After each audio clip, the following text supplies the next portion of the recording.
I was looking around going like, where is everybody?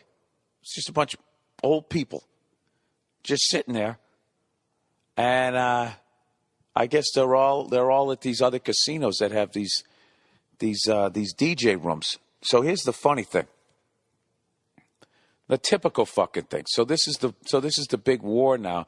So all these fucking casinos are building these giant square rooms, and then they're fighting over, the top DJs to get them there, and they're like doubling the asking prices and all that. It's going through the fucking roof, and it's literally reminding me of the stand-up comedy boom because like right now they have more rooms than they actually have legitimate people that can fill up the rooms, and they pack in like 5,000-6,000 people a night. But I guess that's down from like 7,000-8,000, and it's the exact same thing that I can't say I saw it in stand-up comedy, but right when I started stand-up comedy, I started in March of 1992. Yeah, I know, I'm old. They had basically, at that point, the fallout had already begun from having more comedy clubs than you actually had comedians. So what happens is, obviously, then you just start, anybody with a pulse, they just start sticking up there behind the microphone going, what's the deal with everything, right? And, and it just went down the shitter. And I just don't fucking get why they keep doing this. It's like, you got a great thing, EDM, electronic dance music, I guess is what it's called. And, well, I guess, yeah, because if you don't have it, there's a bunch of old people like me at your fucking casino. I've never seen the distance between young people and old people greater in the entire time that I've been coming out to Las Vegas, which has been since the late 90s. I've never seen it bigger, but used to see a decent mix of people in the casino, and then like certain places like the Hard Rock Cafe Casino, whatever the fuck they called it, that was like the place to go. And you went in there, and there was a bunch of young kids in there, and by kids I just mean people in their 20s. But basically all the other ones were kind of like, it was a decent fucking mix of people, and there were people gambling. And now, I don't know, the tables and shit were dead.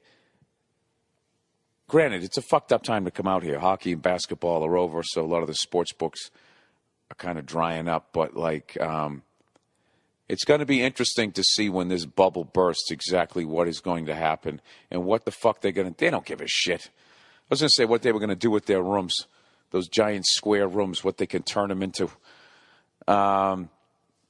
So right now, yeah, you basically have ventriloquists or that fucking... that EDM music out here. And I don't know, man. It's a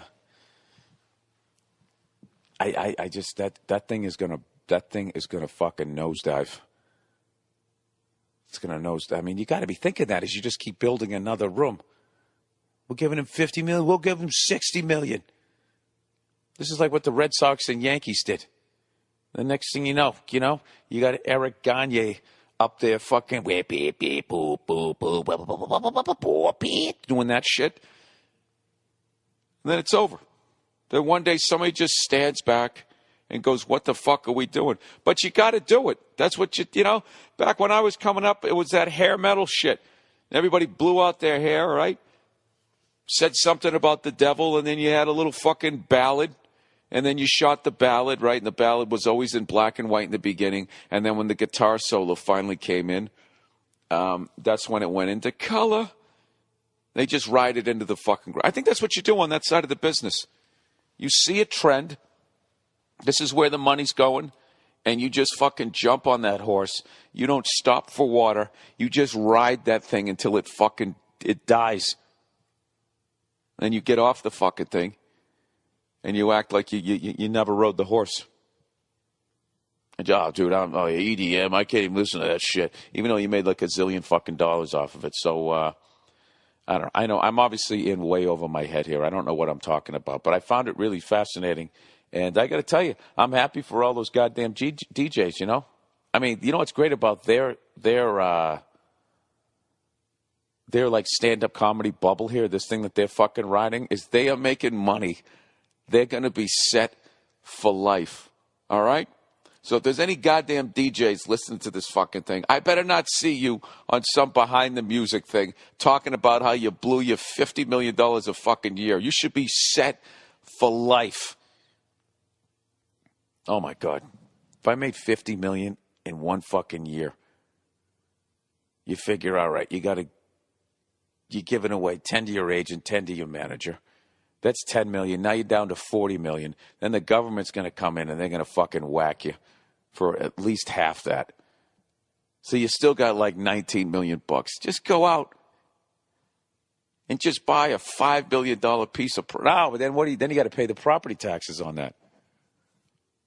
Someday when the DJ shit ends, buy like $1 million house in Alabama, right?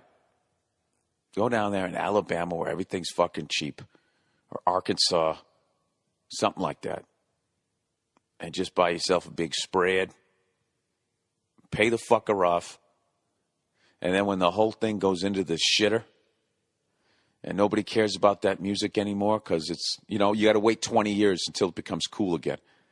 Because it goes down the shitter, and then the next decade, they got to have their own personality, so they got to hate on the decade before, but the decade before is always considered cool, right? Like right now, slowly the 90s are going to start coming back, you know? Like in the 90s, then the 80s, when I was coming up, everybody was into the 60s, and everybody thought the 70s sucked with disco and soft rock and all of that fucking shit.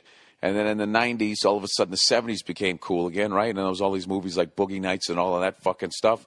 And all this disco music that everybody loved and then hated, then they loved it again. So, I'm calling this right now like Paul Verzi. This DJ music is going to be considered the shit by a certain segment of the population. Okay? In the 2020s, everyone's been like, oh my God, it's fucking awful. Emperor's New Clothes. What was going on? And everybody stood there with glow sticks, pumping their fist in the fucking air.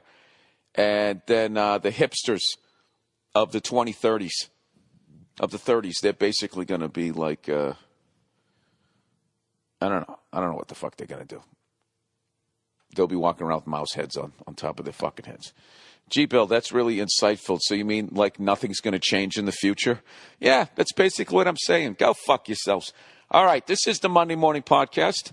If you're new to the podcast, this is about as good as it gets. I hate to tell you. This is what I'm bringing to the table. And so if you want to leave, I totally understand.